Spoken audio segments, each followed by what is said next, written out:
KO Art of Sports. We're here with legendary coach Larry Wade. Rolly is not lacking for confidence up there. No, he's not. That's what has got him this far, and that's the thing that people don't realize. In order for you to be great at anything, you have to have supreme confidence. You can't wait for everybody else to believe in you, because about time they believe in you, your moment has passed.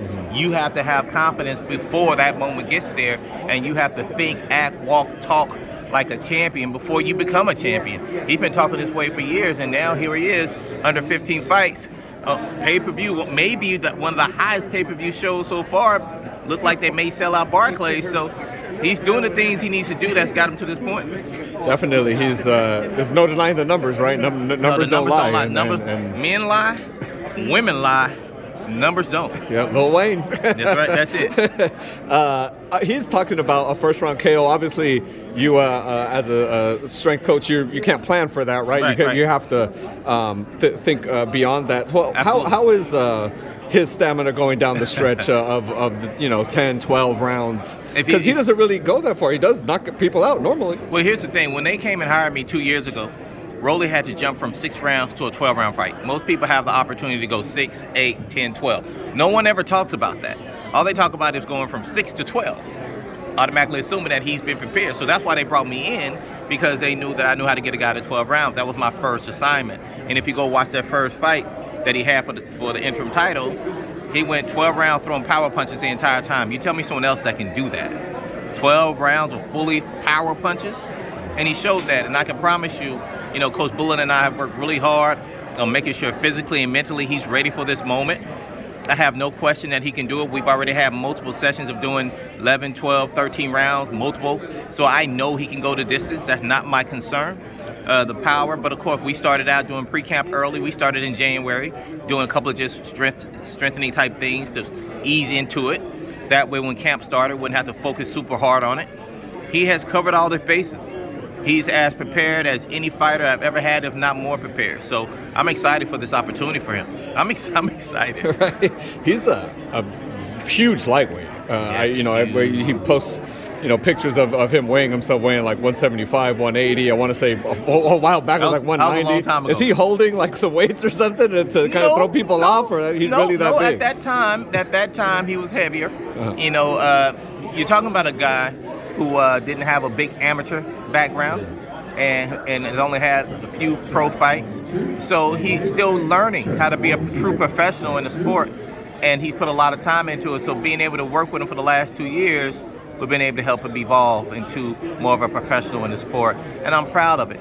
Most people don't understand this young man has been learning on the job how to be an elite, top of the world fighter. So there's definitely a learning curve that had to happen, and these last 2 years have helped us. He is in the best mood I've ever seen him in a fight week. So, man. I mean, you must be doing something right to get that weight down. Yeah. Well, not only that, mentally, he's in a great space. Coach Bullett's been working really hard with him. I've been working really hard with him. And not that he needs a lot of support in that area, but it doesn't hurt when people who are as experienced as I am and Coach Bullitt to be able to help him understand he's prepared. We're not going to lie to him. If he's doing right, we're going to endorse that and support him. If he's doing wrong, we're going to get in his ass. So we're doing the things that helps him understand that if I'm telling you you're ready and the results are showing you're ready, you're ready. I asked him up there if he cares for the belts. He says not really. All the belts will be up for grabs next week with Devin Haney and George Kambosos. Mm-hmm. Obviously, Devin's father, unfortunately, had that issue, isn't able to be there with his son. Right. Does that change your outlook on that fight, Kambosos versus Haney, how that turns out, Bill not being there with him? Not at all, because first of all, I know Devin. I know his father. I've known him for years. So I know they have an extreme love for one another, extreme support for one another. Even though Bill is not there, I can promise you Bill is doing everything he can to be in place to help his son know that I'm here to support you. I'm sure he gave him his marching direction before he left, and he sent someone with him who he respects, who is Zab Judah's dad, over, and so he has a foundation. He does have support around him. I don't expect Devin to do anything other than what Devin does. He's going to go out there and put on a wonderful show. So I'm looking forward to that, and I want that for him. Does Devin come back undisputed champion from Australia, you think? I think he has everything he needs. In this type of fight, this is one of those determining moments where it's going to come down to you bite down and you claim your glory, That's what this is going to do. And it comes down to that 1 minute. It ain't about one round. It's about one moment. When that one moment happens, if he bites down, he comes back as the unanimous, undisputed champion. It'd be incredible. Man, some big news. Well, hopefully it's big news, right? Hopefully boxing doesn't mess it up somehow. But, Spence Crawford looks like it might actually be happening this year after, a long time of all of us waiting.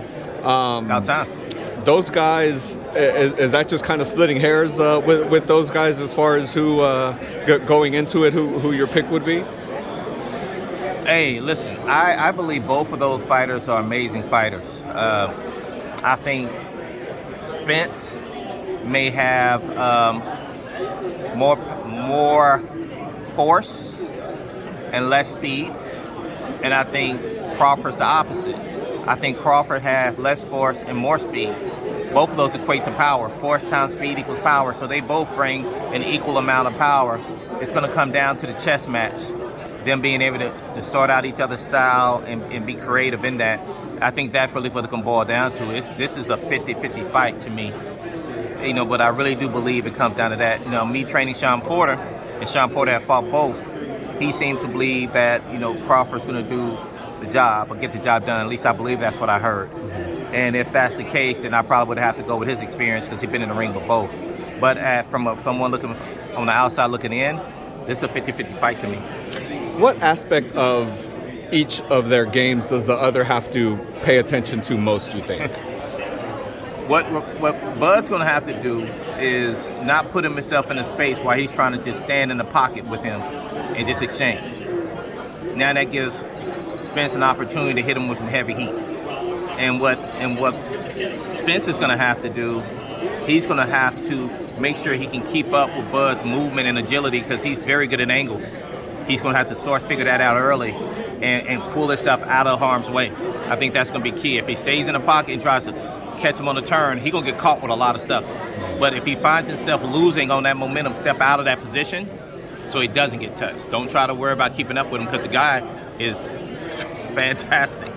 Changing angles, and he'll be in the middle of an angle and think he's going to turn off, he'll switch his stance on you from southpaw to orthodox, and you got a whole different equation on your hands. So I think both guys have, from a strategy standpoint, something to deal with. I hope Bomac understands that. I know Derek James understands that.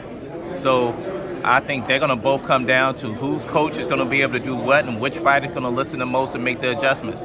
But I respect Bomac. I respect Derek James. I think they're both great fighters. Both trainers, great trainers. But it's going to be, if I had to lean one direction, I'm going to go with Derek James. In that regard, he did get Coach of the Year or something like that, right? So should why have, not? I believe. Well, he should have. And plus, yeah. he got 2 world champions right now that are doing amazing. So you got to go kind of lean that direction. Yeah. That was a beautiful breakdown, man. That was great. That was great. Appreciate it. My last one, man. Canelo sounds like it's going to be Triple G. The third one looks like in September. Well, what do you think of that about that fight? And does Triple G? A lot of people said he looked older against Murata. But still Triple G. He's him and kind of like Pac.